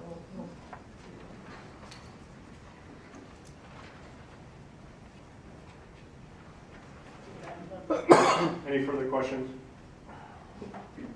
Hearing none, all in favor say aye. Aye. Opposed? Motion passes. May I turn your attention to page 27, the listing of the capital projects. I make a motion that we pay the amounts of $192,931.39. Do I hear a second? Second. Any questions? Did you put copies of these invoices out there? I sent them to you, Yeah, in an email. It was all 6 of them. It was there. Hearing no further questions, all in favor say aye. Aye. Opposed? Motion carries. Turning to page 28, this is expenditures out of our capital reserve account. I make a motion that we pay the expense of $43,615. Do I hear a second? Second. Any questions? What's it for? The sign, that promise was the sign at the football field. Scoreboard. Yeah, the scoreboard, not scoreboard. Hearing no further questions, all in favor say aye. Aye. Opposed? Motion carries. And then finally, this evening, we also have some per capita exonerations on pages 29 to 33. What we need to concentrate here, that we've really neglected talking about the past year, is the education of our students. We haven't put any time into it. If you take a look at the 10 school, I shouldn't say we haven't put time into it, we haven't talked about it enough. Because if you look at the Pennsylvania Department of Education statistics that are put out, and you look at the 10 school districts that are around us, we have a long way to go in education. And I think we should really concentrate on that now, because the middle school's gonna get worked out. But the education level, the dropout rate is very high. Our ranking amongst in the state is 181, our high school ranking. Department of Education publishes all the data. We need to do a lot. We should concentrate on that. Thank you. Thank you, Mr. Moore.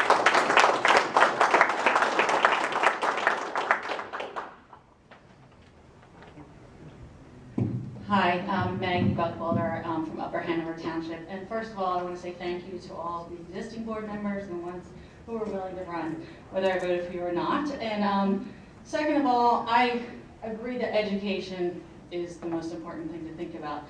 But I believe building the middle school is this integral part that we can't skip. And I will tell you that personally, I have 4 children in the district. Because of the time that I'm allotted, because of what my life is like and my interests, I've been able to sort of micromanage my children's education. Dr. Freya, Dr. long-suffering Mrs. Mochuk will agree with that. So my children have been able to achieve incredible things. But there is this, if you haven't spent time in the curriculum and instruction part, that is this great upswelling of change that's happening right now. I am so excited to see it. My children have done unique things. The first one is a graduate of college at 20, the second one skipped a grade is at Penn, the third one's doing advanced math, the fourth one started kindergarten early, all because I worked my butt off and I had administrators that were willing to at least listen to my crazy self.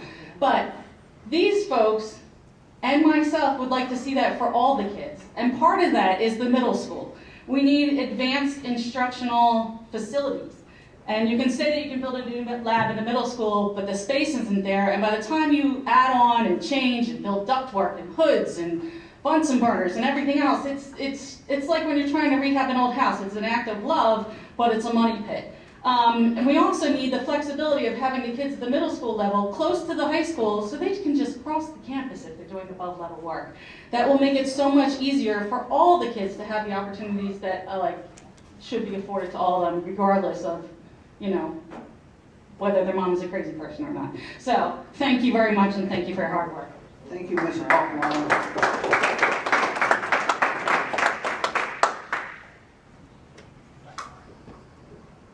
If there's no other comments, board comments? Dr. Ferris, I'd like to speak. Wait. Holly Dunlap, Red Hill. I just wanted to say thank you to the board, president, and those coming on. I feel bad that some of you have to endure such hateful remarks. I think you guys are doing a great job, even if you're coming from different opinions. And I haven't been to a board meeting in a while, so obviously I've been missing a lot. I'm sad to say I think I'd be embarrassed to bring my child to a board meeting because of that it's like a, we're talking about middle school, I mean, that is like a bad assembly sometimes, and it's not because of what you guys are doing, it's just all of the arguing in the audience too. So I just want to thank you guys who are leaving for what you've done, and hopefully we can get a good start to 2018. Thank you. Thank you very much, Ms. Dunlap.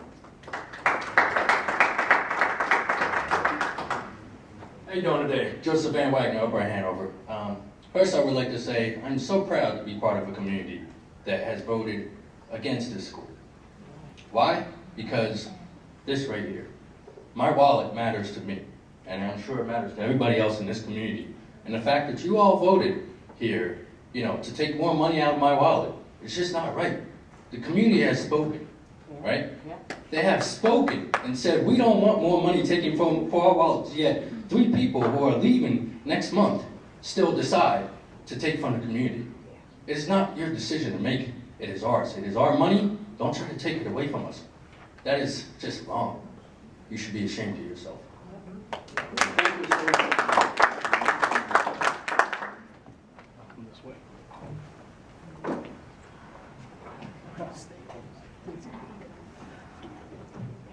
Keith McCarrick again, Pittsburgh. I would just like to say that I came up here in September before the bids were awarded and said that you should pause the project. And the comment at that time was basically you didn't care. If we had to waste money, we'd waste money. Just wanted to throw that back out there.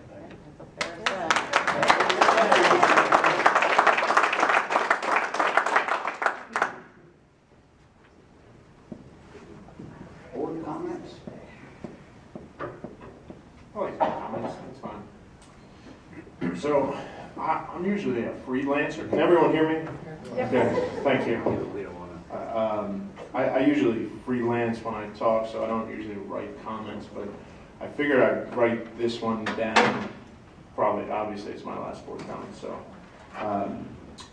When I came on this board 4 years ago, this district was like a ship with its sails down, spinning around in a circle with no direction.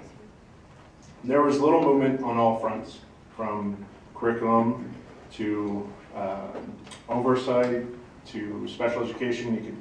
It was mayhem. It was all, at that time, the current board was just trying to keep the district afloat, kind of at a status quo. I believe the 4 board members that came in, along with the others that followed, made progress to move the district forward. And to be true, this all starts with great leadership. I thought it was only 2 years ago, but I was corrected by Dr. McGloin. It's a little under 3 years. We hired a new superintendent and established and assembled an administration team that could not only keep us afloat, but could also move us forward with progress. I wanted to summarize what the board and the district has accomplished over the last 4 years while the four of us joined. Technology upgrades, including hardware. We replaced or upgraded networks and replaced the whole server, including a server room. We also put tons of infrastructure and allowed bandwidth so our students and educators have the ability to actually use programs at the speed that they're supposed to. We updated obsolete software. We were on a Windows XP that was no longer supported by Windows and got them up to Windows 10 in addition to giving them the suites, Microsoft Office and all those other jazzy things, to be able to function appropriately to do their jobs or have the students be able to appropriately document their homework and complete projects. We implemented an IP writer. As you've seen in previous boards, historically we've had quite a much litigation. By implementing some of these things of having better documentation, we've saved the district money because we're able to efficiently, effectively document our cases.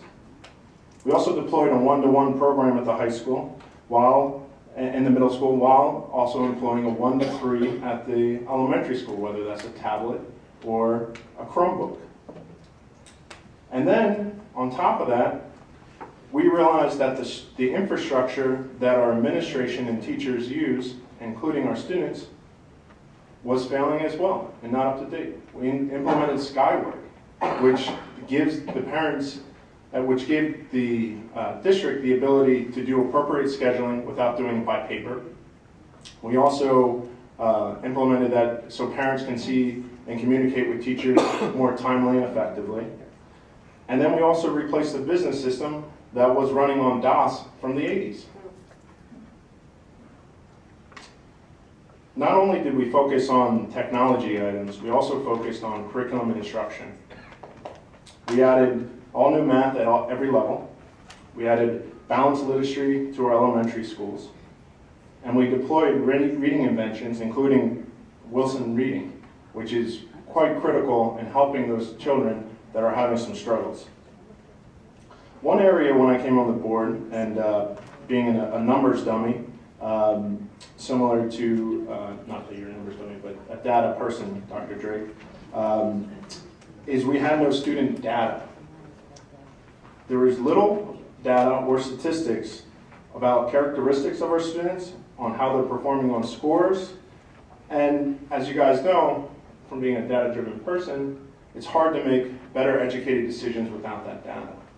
So we, as a district, the board and the administration, started gathering that data. It was not until Dr. McGloin and her administration came in where that was the focus, to make better data-driven decisions. We implemented the MAP assessment tool, which if you've been to recent workshops, you've learned about that. And what I'm most excited about is that as we're gathering that data, we'll be able to make better decisions as a district on how we can correct deficiencies, not only in our instruction, but also in the individual child's opportunity to be successful. These changes have made the students more prepared for the world outside and to be successful. I'm very proud of these changes that we've made in this district to advance it forward. I personally challenge the new board coming in to make as many or more changes to progress this school district forward further than what we have the last 4 years. Thank you.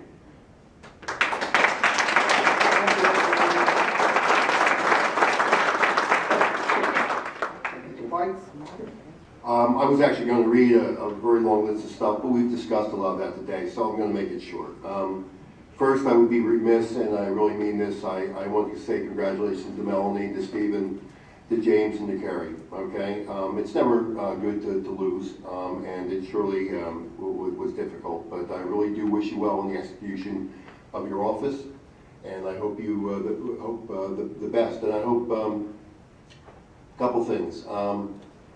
I think you'll find this very different being up here. I don't think there's a maybe they should have a book, School Board Directors for Dummies. I don't know. Maybe to be one, but I don't know. But I think you'll find it's different.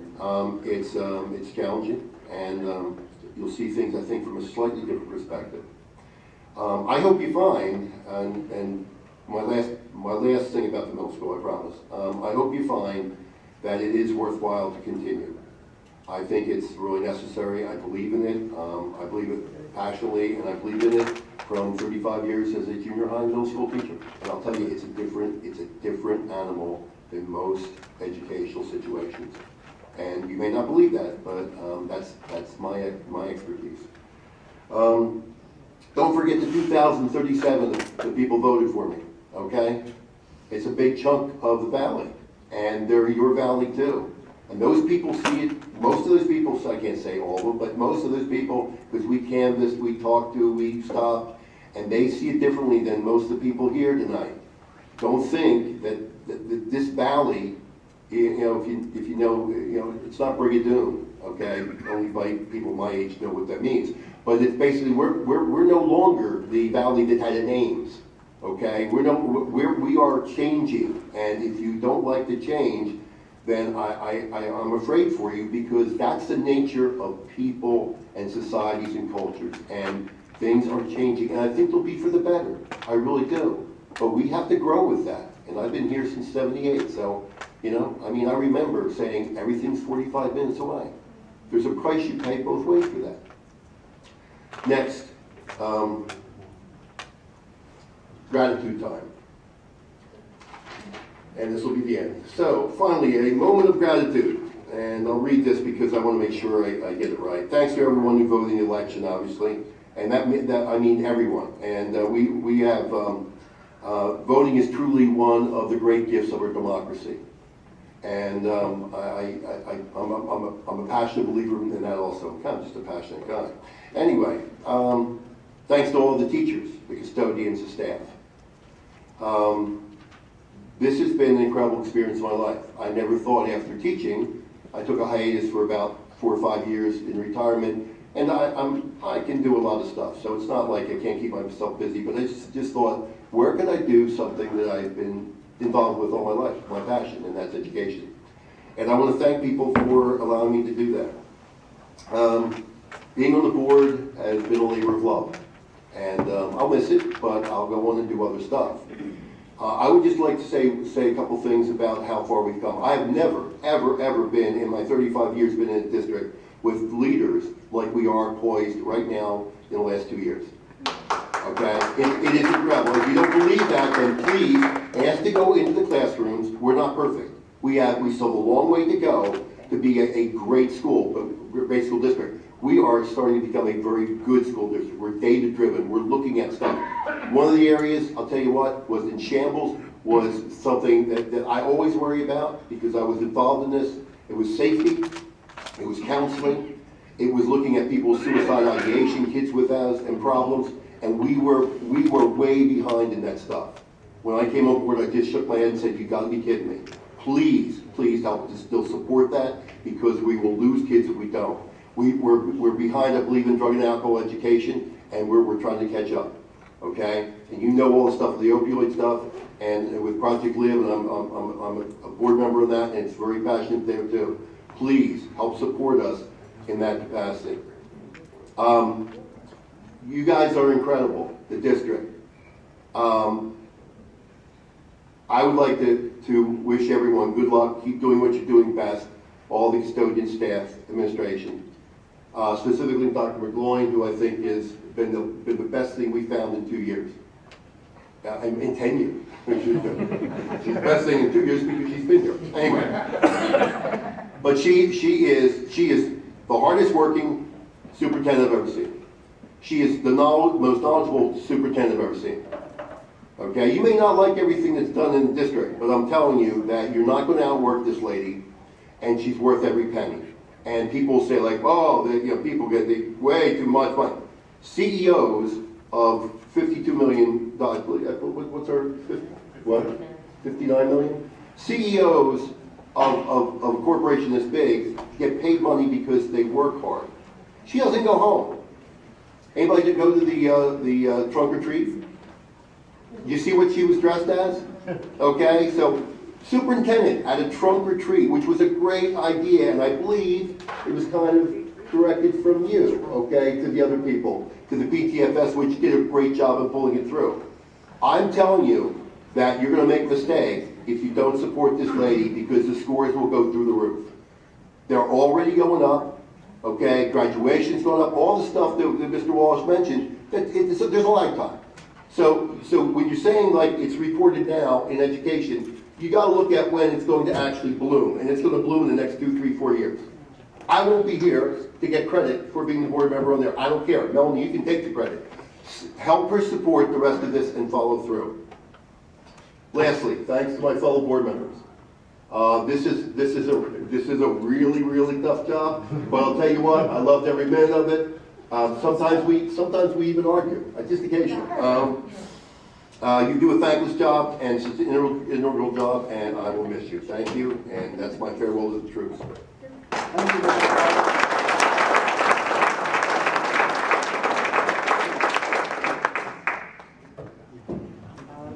All right. I did not prepare anything. I've actually been preparing this speech for the past 12 years because every time an election comes along, I'm not doing it again. Now this time, I didn't really prepare one, and now I need it. 20 years. Melanie, I was thinking about this. You and I, you are exactly where I was 20 years ago. Come in under similar circumstances. Supported by the same guy.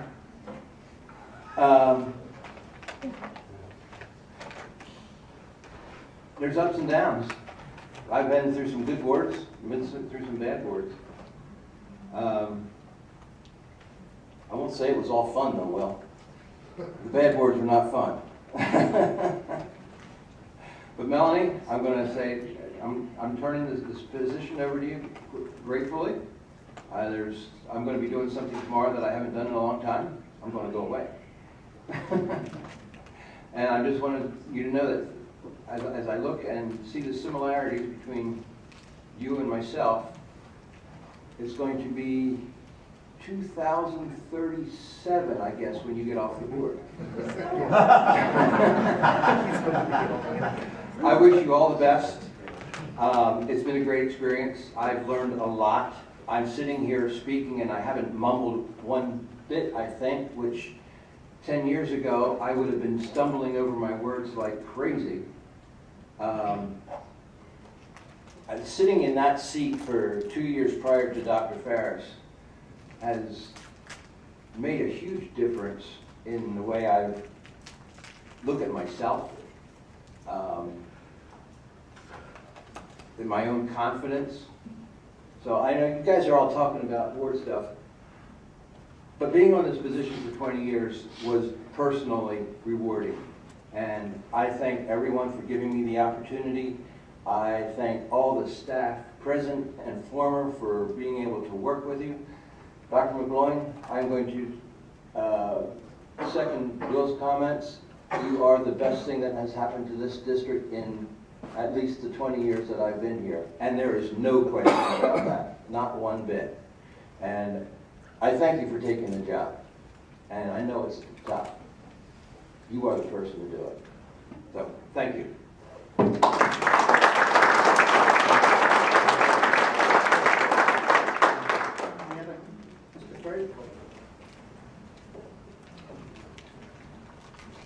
Okay, first of all, it was a pleasure serving with all three of you. We had our ups and our downs, but I think we agreed more than we disagreed. One issue, in particular we disagreed on, but many others we didn't. And we did do a lot of good things in the last 4 years, so I enjoyed serving with you, and I wish you well in your future endeavors. But what I wanted to talk about really was what my takeaway was from the election. So, and I wrote this down so I didn't miss some of the important points. First of all, I wanted to thank all the people who came out and voted Tuesday on both sides, not just one side, both sides. This election year, I had the chance to meet hundreds of people in our community to talk about education and how to best prepare our children for a successful future. One unifying theme is they all wanted what they believed was best for the students and communities. Without a doubt, everybody wanted what was best. It was the opinions of what was best was a little different. It was also great to see historic turnout as well, with our school district as one of the main drivers. All because people care about the future and the future direction of our district and wanted to have a say in that direction in the future. The groundswell of support for our slate of candidates was inspirational to me, including the many hours of time dedicated by volunteers who helped with signs, letters, working the polls, and good old-fashioned door-to-door campaigning, which was my favorite part of the campaign, getting to meet the people and talk to them. Like most of the candidates, I spent the entire day at the polls and got to speak to our supporters, many of whom came with their children and thanked us for focusing on achievement and fiscal responsibility. Many people whose children had already graduated also gave their support and thanked us for thinking about them as well. And another thing that I actually really enjoyed was I had the chance to talk to many of our opponents' supporters. And most of those conversations were quite cordial and often included a respectful debate about the issues and proposed solutions. Great discussions, even if we might disagree on one particular issue, which I won't mention. And more often than not, we agreed on many issues. So what I'd say is this: after seeing many board meetings where the public attendance included district officials and only one person, usually my neighbor, it was truly great to see the amount of community involvement. Our children are lucky to have a community with such passion for their future.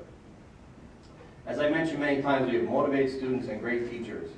I know we will be able to get our district direction in order and improve outcomes to move back to where we belong, in the top tier of schools in the state.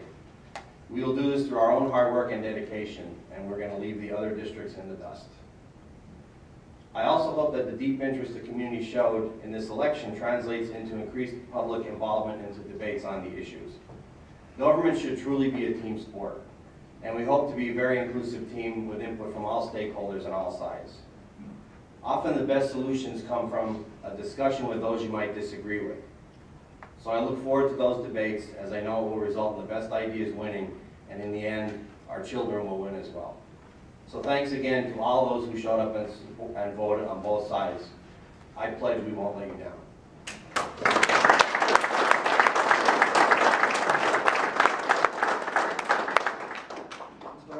I'll be brief.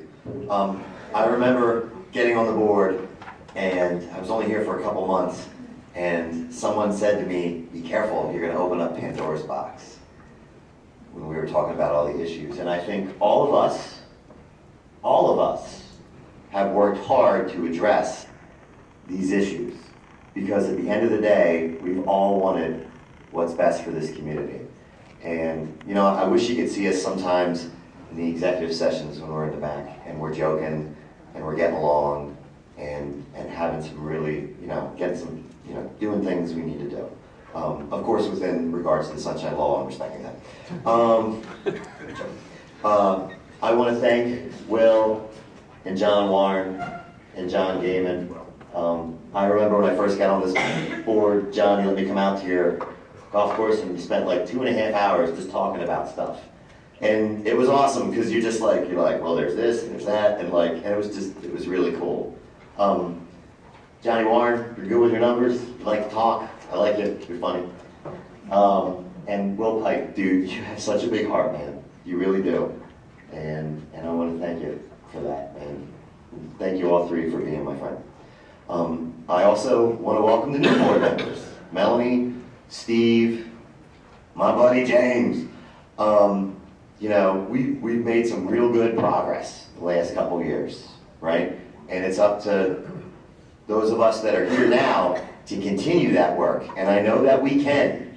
Together, we're going to disagree sometimes, it's going to happen, right? But, we're going to work through this, because I think one of the things, talking to people, not that I was campaigning or going door to door like you guys, but the thing that I seemed to hear the most was, let's just, can we do this civilly? Can we do this where we work together? Can we do this with a sense of unity, even when we don't get along? Overwhelming, that is the main thing that I got out of this election, from all the awesome people that came out to vote. And like other people said, it was great to see such a turnout, great to see such passion, because at the end of the day, people want to see good stuff from their school district. So we've got more work to do, and I think we're going to continue to do good stuff. So thank you very much, everyone.